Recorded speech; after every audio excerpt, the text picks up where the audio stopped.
Disclaimer. The views, opinions, and statements conveyed by the guest in this program are solely their own and do not represent the views, opinions, or positions of the host or the entire provincial government of Albay. The content discussed is based on the guest's personal perspective and experiences. Any references to specific individuals, locations, or events are purely coincidental and are not endorsed, predetermined, or influenced by the host. The host and the provincial government of Albay do not assume responsibility for the guest's expressions or any potential misinterpretations thereof.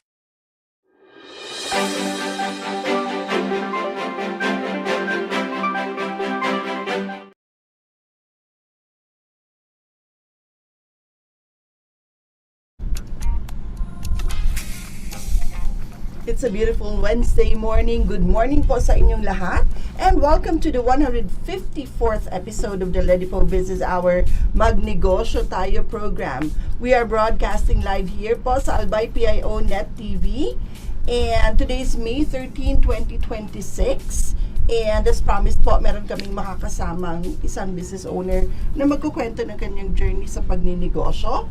And ang gusto lamang nating mangyari dito sa programa ay ma-inspire and ma-motivate po namin kayong lahat through their stories para kayo po ay magbukas na rin ng inyong sariling negosyo dito sa probinsya ng Albay. We want to prove that Albay is an entrepreneurial hub of excellence and that we can also be the most preferred investment area, hindi lamang po dito sa Mykl region pero sana sa buong Pilipinas na din.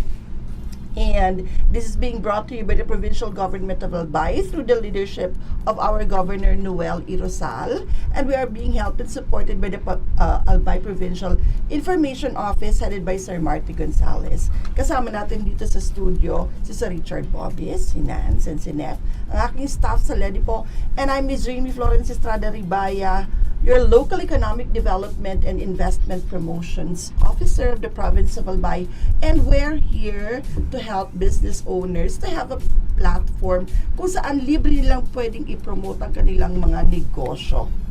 And kapag kayo po ay isang albayano entrepreneur or dito ninyo napili sa Albay buksan ng inyong negosyo, meron kayong BIR, meron kayong mayor's permit, and meron kayong DTI permit, you can get in touch with us po sa Ledipo Albay office and you can be our next featured guest dito sa program. Ang kagandahan po dito, pag kayo ay naging bisita namin dito sa programa, ma-share natin yung mga storyang hindi usually naririnig ng mga ordinaryong mamamayan tungkol sa mga pinagdadaanan ng mga negosyante, and sana may matutunan ang ating audience sa pakikipag-usap ko sa mga business owners. Pag kayo po ay naging guest namin, ang ating mapagkukwentuhan ay makifeature sa isang business magazine na kagaya po nito, nakadalawang magazines na po kami. The first 50 guests that we had were featured here on our first edition. 51 to 100 guests, andito po sila. Ang mga kwento nila ay mababasa po ninyo dito sa magazine. And we're on our way to printing our third. And si Sir, makakasama siya sa fourth magazine natin. And kapag po meron kaming mga trade fairs, kayo ay libreng makakasali. Kapag may mga trainings naman po kami for MSMEs, mapaprioritize kayo kasi compliant kayo sa mga business requirements. So, get in touch with us po. Libre po ito. Hatid sa inyo ng Provincial Government of Albay. Ayan. So, bago ko po ipakilala sa inyo ang ating featured guest for today, gusto kong malaman ninyo kung ano-anong iba't ibang serbisyong pwede ninyong makuha sa Ledipo office at kung ano ba ang aming mission and vision. So, please watch this short video po. Ledipo Business Hour Negosyo Tayo, every Monday and Wednesday 10 o'clock a.m. to 11 o'clock a.m. Grow your business in the province of Albay. We are eager to serve and excited to assist you. The local Economic Development and Investment Promotions Office is mandated to facilitate, prepare, coordinate, and execute local economic development and investment promotion policies, programs, projects, and activities in compliance with DILG Memo Circular Number 2010-113. Mission of Ledipo Albay aims to promote the economic development and investment opportunities in the province of Albay through its various programs, projects, services, and activities. Ledipo Albay envisions to make the province of Albay the most preferred investment destination by providing a welcoming environment that provides ease in doing business, effective mechanisms, accurate and timely business information, and assistance to potential investors and partners. About the services. An office that is ready to assist potential investors and partners, private, individual, or group, both foreign and local, and the general public, in terms of capacity building, advocacy promotion, marketing, and product development assistance for the increased economic development and investment in the province of Albay. Services offered: capacity building and advocacy promotion, investment promotion, facilitation and servicing, product development, marketing and promotion, assistance to local and foreign investors.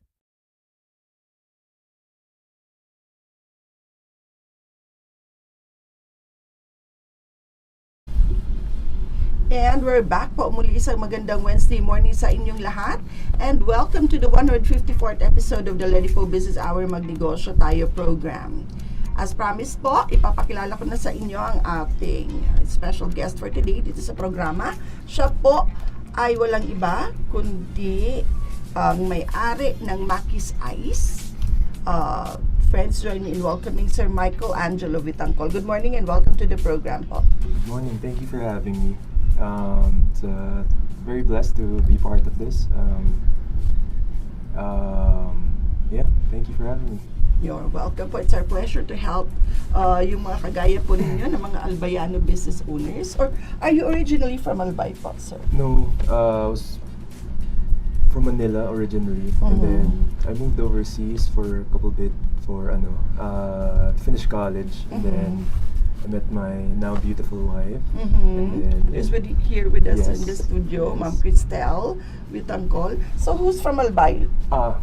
Yeah. Si Ma'am Cristel Vitangcol pala. The wife is from Albay. Yes. So you met each other and then you lived here na in Albay, so you opened your business here. Is that this background story? The background story originally was we were in Manila. She was pregnant with her first child. Love you, Maki.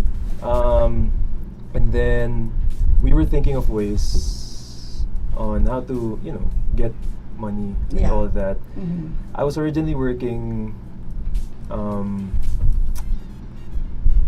HR in the HR, I see. corporate. And then my father-in-law, her dad, thought about starting why not start an ice business here in Albay. And then a few weeks later we got in touch with people who sell the machines, and then got the business up and running in about 2 months. So yeah, then here we are, blessed and thankful to have all the support that we had I see. up to this point. Yeah. When did you open the business po?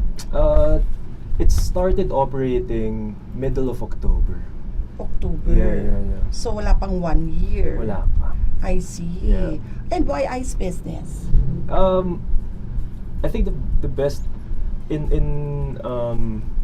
to my knowledge, and everyone who's taught me, the first business you start should be a necessity.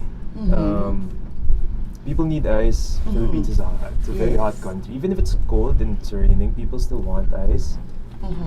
So I think it was a no-brainer to start that. Yeah. Yes, I see. Okay. So was there a person who influenced you to choose the ice business? My father-in-law and her dad, and my dad pushed it very hard. I originally wanted something else, but Yes. we ended up in ice. I see. Yeah. So ito po ba yung unang business na binuksan ninyo as husband and wife? Yes. I see. yes, Okay. yes. So were you both in the corporate world? She was in the Air Force in the US. Yeah.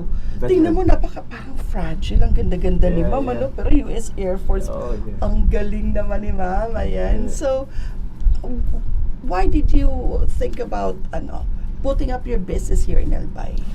So she influenced me to move back here, to be closer with her parents I and see. her whole family.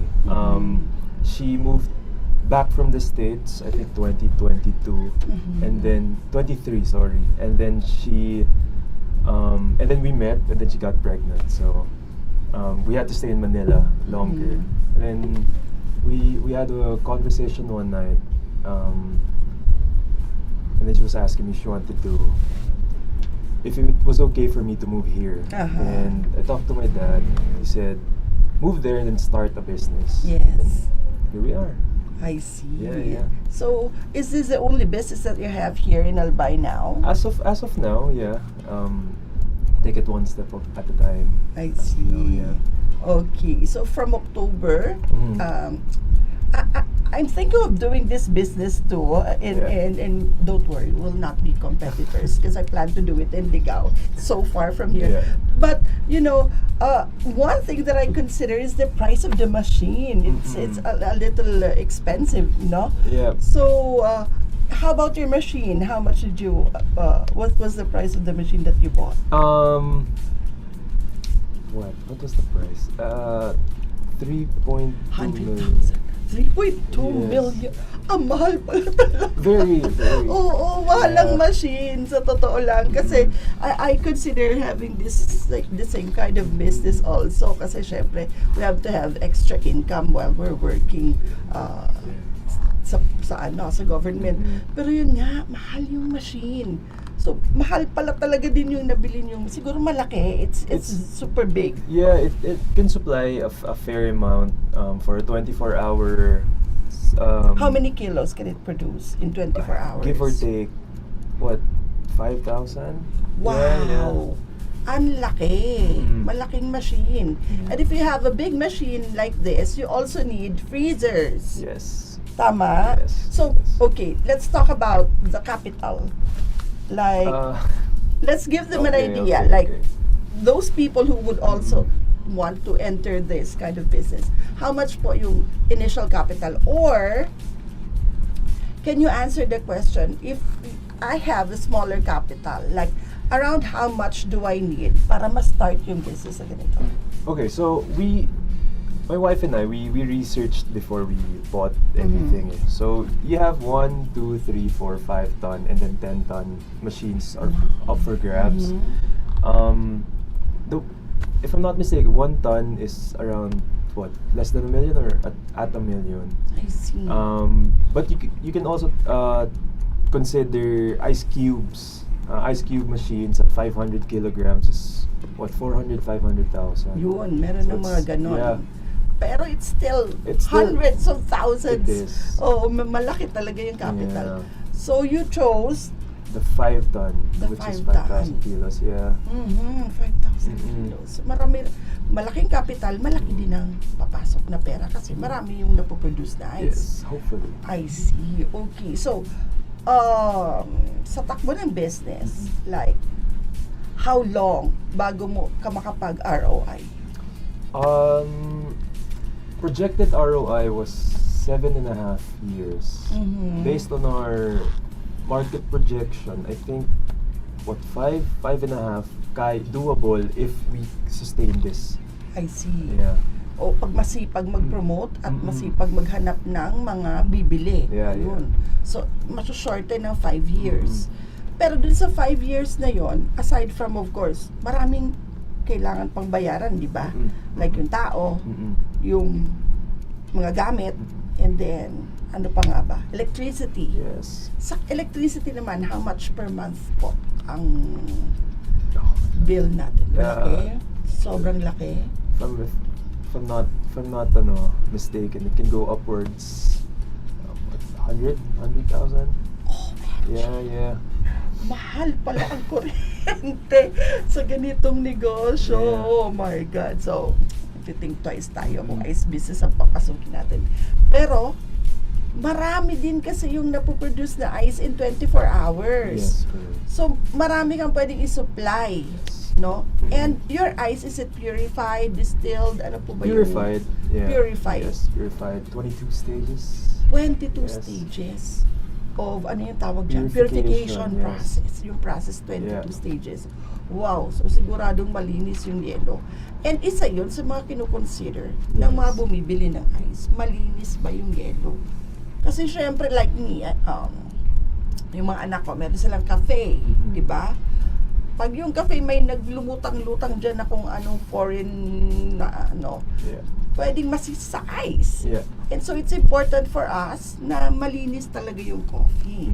I mean yung ice na i-deliver sa amin. And how do you make sure na hindi nako-contaminate po yung ice natin? So, everything's enclosed. It's the pipe from Sealed, the it's enclosed. Yes, from the pipe, the water filling. We also have a water filling there. It goes straight to a tank, a big tank, and then it goes to. Do you have the machine. pictures po of the machines? No, we do not actually. We were just too excited to start with it. Okay, it's okay. Pero malaking machine pala Yes, ito. yes. Sobrang laki. It's what 10 by 3 at that. Yeah. 10 by 3 meters? Yeah. It's Wow! big, yeah. Ang laki. So, are you renting the place or do you own the place kung nasaan po yung machine? We fortunately do not rent the place. Yan, isang bagay na Yes, important yes. yon. Yung dagdag pa kasi yon sa iisipin mo yung rent every month kapag ang laki nun na 10 by 10. Ang laking machine nun. So, it's a good thing that you're not renting. Yes. So, ang medyo mabigat lang monthly yung electricity. And ilan pa ang staff ninyo ngayon? At the moment, we have 3. We have, I think, 3 more on the way. We're gonna start, I think today. Someone started today. But Ano po yung ginagawa ng tatlo? as of now, it's all around. They drive and then they make the ice. They deliver na. Yeah, deliver, make ice. Make ice. Yeah. Repack. Repack, yeah. Repacking. Yeah. Oo, tama. Deliver, repacking. Yeah. Medyo mabigat din yung mga yellow, no? Yeah. So, kailangan din talaga ng manpower. So, 3 and you plan to hire 3 more. I see. Yun ang maganda kapag business owner ka. Nakakatulong ka sa kapwa kasi nag-hire ka and the more people you hire, the more families that you help. Ayan. So, maganda. And we thank you for choosing Albay sa business ninyo.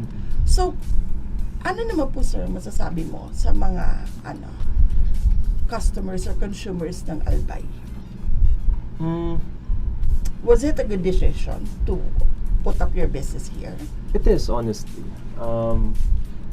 Anywhere naman, I think if you can bring necessity closer to the people, it's going to be a good business. We cater, most of our clients are stalls who operate in, one of those is in Puro Night Market and in Tamaoyan.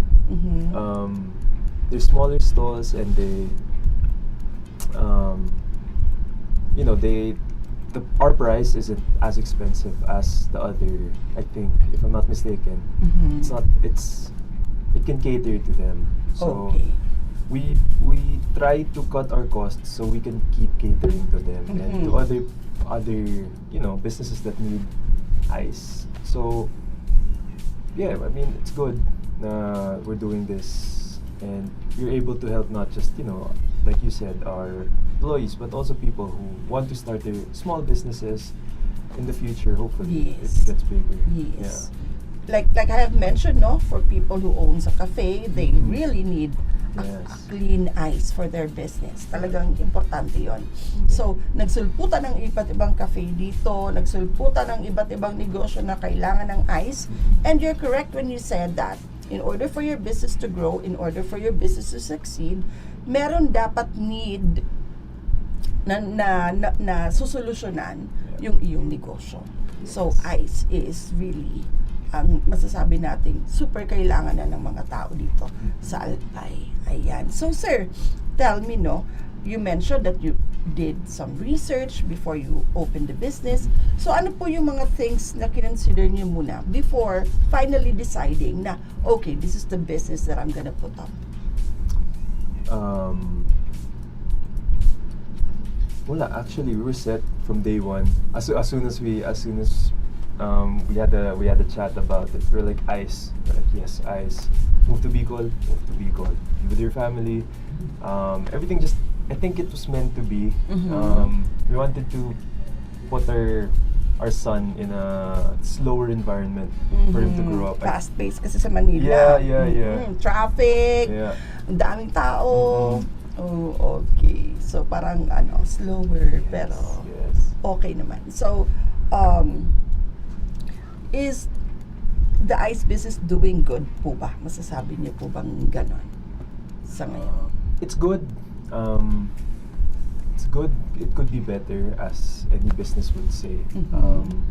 I'm young. I'm going to learn a lot more. I'm going to fail as I go. So, yeah. I mean, ice is good. The business is good.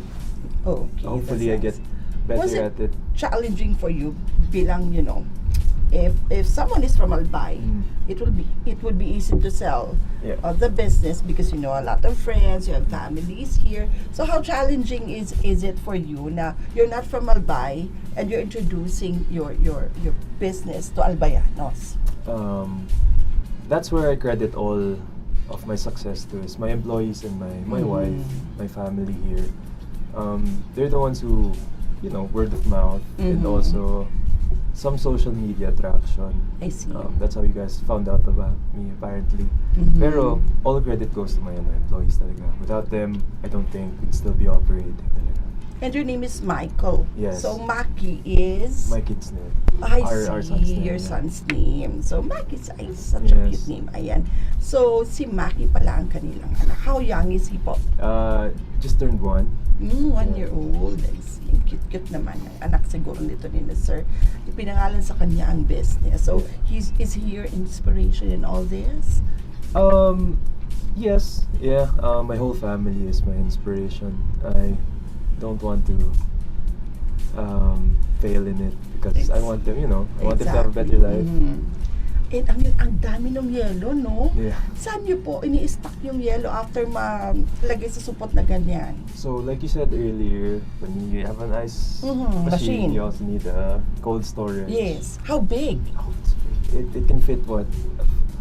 4,000 kilos inside, yeah. Ang laki. And iba na yung capital mo dun sa Yeah, machine. Iba pa yung capital mo dun sa storage, no? yeah. So, talagang malaki ang capital ni Sir kasi ang laki ng kanyang machine. And, ano naman po ngayon yung inyong marketing strategy? How do you sell the ice? Well, it started off with we would force ourselves into places that no one knew us.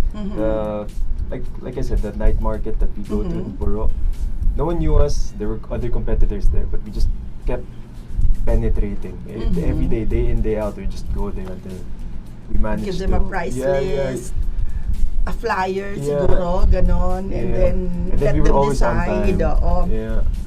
And how do you compare the prices that you have to your competitors? Do you usually check it ba so you can, offer a better price? And how do you also feel about having competitions around? Kasi marami na rin may ice Yeah. business dito. Well, the pricing, we wanted to keep it low as we can keep it for, And how for- much is your ice po pala? Well, for one bag, it's all free delivery. So one bag Nice. is 50 pesos. 2 bags is 40 pesos per bag. So it's cheaper it's when cheaper, you yeah, order yeah. more. The more you order, it gets cheaper. I see. So 50 pesos per kilograms Yeah. for 1 kilo. Yeah. 40 na siya. Oh, that's 5 kilos per bag. 5 kilos. Yes, I 5 see. kilos per bag. Okay. And then 10 bags, It's 30 pesos na lang. per So bag. pababa ng Yes, pababa. correct. Mas madami kang in-order na ice, mas bumababa yung bumababa, price. yes. Very nice. Yes. So yung iba naman kasi, sir, parang mababa na talaga yung per pack nila, ano? As a consumer, iisipin ko din yun. Mas maganda bang kumuha ng mababa yung price sa lahat? Yeah. O mas marami akong kukunin, mas bababa yung price? Yeah. Do the math. Kaya na, do the math if you're a business owner din. So, ayan. So, 5 years ang projection para makapag-ROI. Pero, said the business is doing good. Yeah. So every month you only think about, you don't think about the rent, like you said, no? So very lucky kayo na libre yung rent. Yes. So how about the maintenance of the machine? Oh my goodness. Yeah, we had a fight about it coming from wife ko. Yeah, the other day about the expenses that was brought upon us. You really can't put math into it kasi it breaks when you least expect it. I see. It breaks after you replace, a part of it. Another thing breaks. So, it's always there. We always try to keep money aside to, allocate for that. As a business owner. Yeah. So, unexpected kasi yung ganong expenses na pag problema yung machine. Yes. So, as a new business owner, like you said, this is the very first business that you put up with your wife. What were the challenges that you faced in the ice business? Para at least those who would also want to consider this as their business can learn from you. From my experience, the thing we faced the most was I think everything that comes out of that machine is everything's automated, right? So it just does ice. Pero when it breaks, we can't make ice anymore. So we're fully dependent on it. Fully dependent on it. So we have to take care of that. Where sometimes it just doesn't want to cooperate. So that's our first and foremost problem. Kasi I as a business owner, feel for our customers. I want to have a relationship with them also. Because Mabibitin kami yes, Oo. yes, especially if they need the ice to operate day to day. And they also, parang you have this commitment with them Yeah, that you will yeah. deliver on time. Oh, And yes. yun. And what do you do when that happens? Honestly, we just try our best to we have some in stock. We have X amount, for example. What we do is we allocate one or two, or if they want, for example, 5, I can only give 3 to this, so I can give to everyone. That's what I do. Nabibitin Yeah, na. nabibitin talaga. Pero I have to satisfy the whole crowd, not just one person. At least Unfortunately, meron mabigay. Yun nga, at least meron. Pero hindi lahat. And nakadepende na on how you talk with Yes, them. yes. So, hindi naman sila sobrang masad Yes. when you don't deliver Yeah, what they yeah. expect. And Yun nga. ang hirap din pala talaga nito. So, ano na yung diskarte mo since you're aware na that meron ganitong problem yung ice business? So, moving forward, ano na yung naisip mong solution to this? Honestly, we just stock up. When we expect something to happen. For example, before a storm, we stock up. Before it gets very hot, or when we feel like You also check yes, brown out. yes, we check all. Every Yeah. day. Kasi baka hindi mo alam, brown out bukas, takulangkot. May mga Yeah. orders. So, you stock up, So, siguro, you stock up ahead of time, parang hindi man makapag-produce si machine, okay lang, sure Kaya. naman yung i-deliver. Yes. And, how do you do it, no? Like, kunyari, may brown out nga, may scheduled brown out. And then, di ka talaga nun makakapag-produce. So, Yeah. what do you do? Well, we have for emergencies lang talaga. We have a generator. But we Isa try pa not yun sa to. gastos. Yes, Pero, yes. naku, gasolina yun. Ang mahal pa naman ng gasolina nung Oh ngayon. my My goodness. goodness. So, I can imagine. Yes. So, maraming challenges pala Yeah, talaga yung yeah. ice business. Ayan. And, hindi ka po ba parang may wish ka ba na sana I started small muna? Hindi yung sobrang laki na agad ng machine. Oo, okay naman kasi the bigger the challenge, the more yung learnings Yeah. na natututunan mo sa business. Yeah. So, but for me na nagko-consider pa lang ng ganitong business, would you rather suggest na we start small, or okay na yun kung may puhunan ka naman all the way na?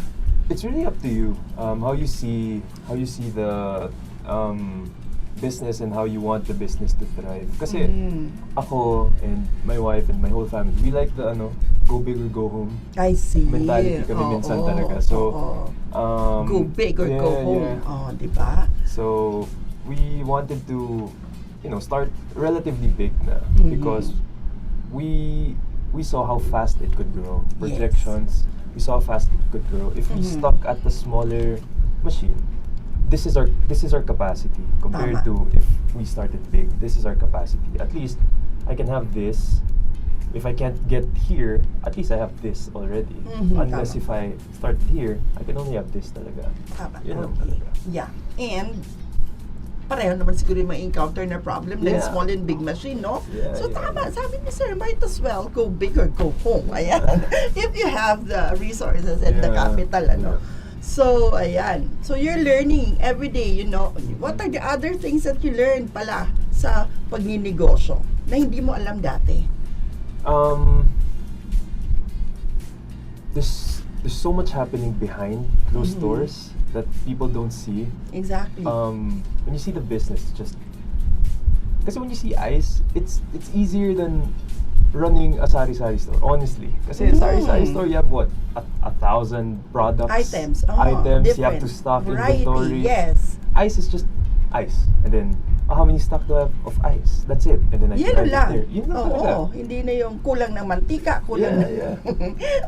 So, And it's a necessity Oh, na. yes. Yeah. Ice is now a necessity. It is. Kailangan na sa mga cooler sa bahay. Yeah, Me, nako, Diyos ko po, sa init ng panahon. And para makatipid, cooler ang ginagamit ko. And cooler, kailangan din ng ice. Ayun. So, necessity na talaga siya matatawag. Yes. And, okay. So, what's your brand promise?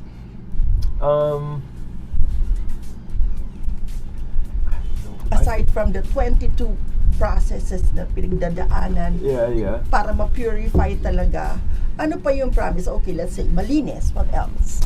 Malinis. If we're not, for our customers, sorry, we're not yet perfect. Pero we try to deliver promptly. We don't have delivery times. When you order from us, we'll try to deliver it. If we're not in a route, we'll send someone from our plant to you instead of like just one delivery. If in that time frame you don't order, sorry, wala kang yelo. So we try to cater to everyone. I see. Yeah. And Okay. malinis, on time. Is it easy to get in touch with you? Yes. Let's say, for example, if they have concerns. I see. And where can they get in touch with you?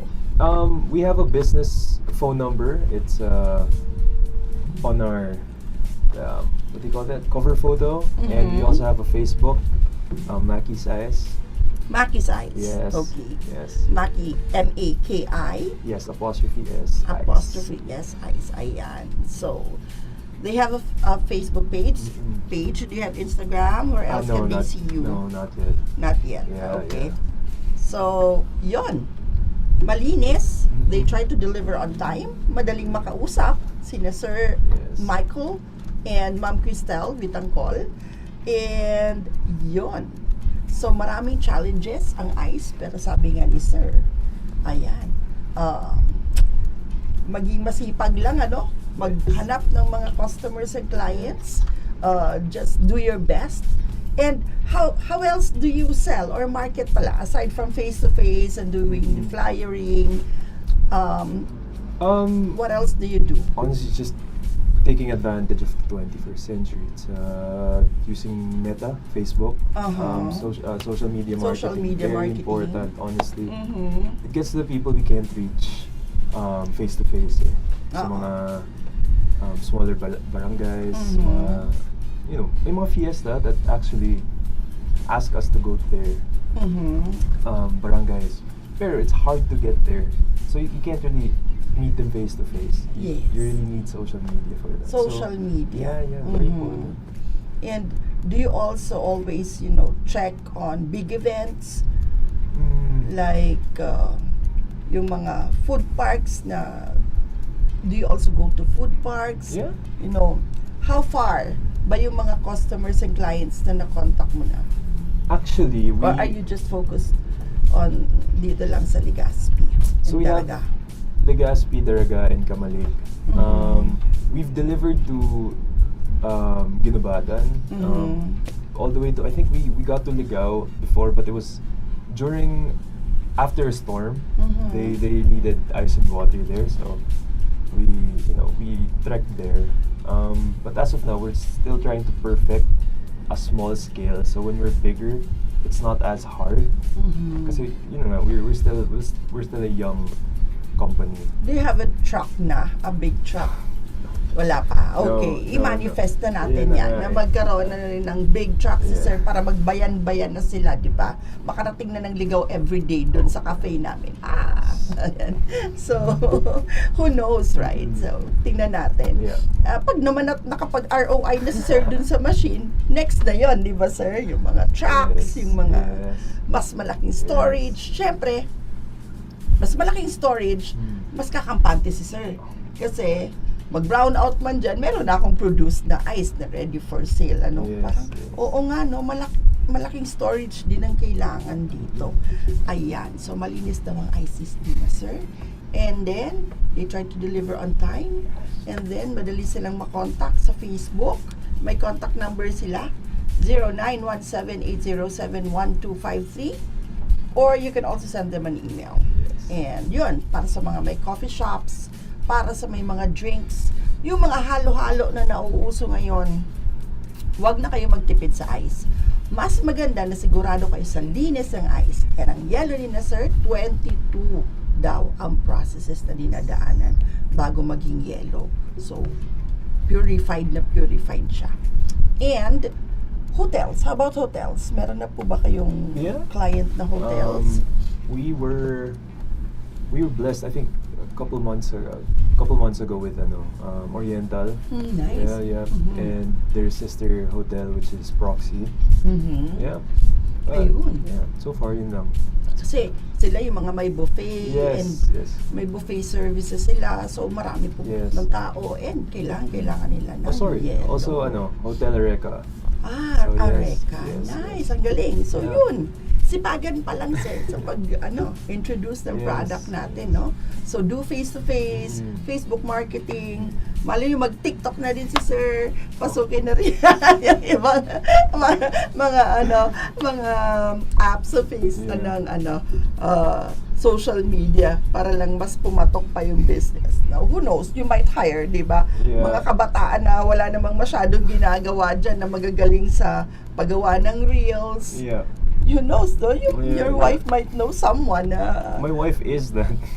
Your wife is doing that na. Ayun. So, maganda yon. Para, kumbaga, masa lahat ng klase ng tao ay ma-reach ng inyong promotional material. Ayan. So, as a business owner, I know you've learned a lot of things in running the business. Ano po yung pwede mong ibigay na advice sa mga would-be business owners? Experience-based, everybody. Don't quote me on this. Fail. Honestly, keep failing as soon as you start. Don't aim to fail, but fail. To be better, you have to be a failure at the start. Because I think if you succeed too fast, when failure happens, you think it's the end of your road, but it's not. Failure is what do you call this? It's a manifestation of a bigger success in the future because you know better. I think that's what my blessing dad taught in disguise me. ang failure. Ayun. I see, tama, no? May point si Sir, ang ganda ng point niya. Kapag naging super successful ka kaagad and nasanay ka sa success, when failure comes, hindi mo alam kung paano siya i-handle. But if you fail sa early stages and you learn from the failure, it will make you better. And then, it will sharpen you, kumbaga, and you'll do better. Ang ganda ng sinabi ni Sir. Okay, ang ganda nun. Any plans that you have for the business? Nothing, just go day by day. Slow and steady muna. Kasi there's so many things, variables that you can't handle. Like yung gas price surge. Yeah. Oh, so it's devastating. Mahirap yun, Yeah, tama. yeah. Oh my God, oo. Sa So, kuryente ni yeah. Sir, na 100,000 Yeah. inaabot. I can imagine. Yun yung parang big bulk of what goes out, no? Yung sa electricity. Yung mga sahod naman, I think, kaya yun, ano? Pero yung electricity, do you consider having solar We have, I think, instead? now that, Big electricity is capital getting din very- daw yun, I yes, heard. Yes, yes. Pero, mas sustainable pag Yeah, solar, no? I think if I had, money to put down for a solar, I would, honestly. But I have to, bite the bullet first. Stay in electricity, pay I my see. dues, and then hopefully. I know someone with an ice business and solar ang ginagamit niya and happy talaga siya. Who knows, you might have, that in the Kaya ito. future. Yeah. Ayan. Kasi oo nga, like you said, ang laki din nung nilabas niyang puhunan. Million din yata for the solar. Pero at least monthly wala na siya iniisip na Yes. sa kuryente. So, who knows, sir? Mabless ka ulit. And then, next na yun, tsaka yung truck. Manifest natin yan for Sir. And if you love our Albayano business owners like Sir Mykl and Ma'am Cristel, please do share this program sa inyong mga sariling Facebook pages because by doing so, you are helping them na mas ma-promote pa ang kanilang businesses. So, mas maraming makaalam na meron ng ganitong negosyo dito sa Daraga. Ayan. So, huwag kayong maging kuripot sa pag-share ng kwento nila at ng programa namin sa inyong mga sariling Facebook pages. So, like I said, if you're an Albayano business owner, get in touch with us. This is all for free. Wala pong hinihingi ang provincial government of Albay in exchange of being our guest here. And we just want really to help Albayano business owners. We want you to succeed in what you're doing kasi tulong-tulong yan.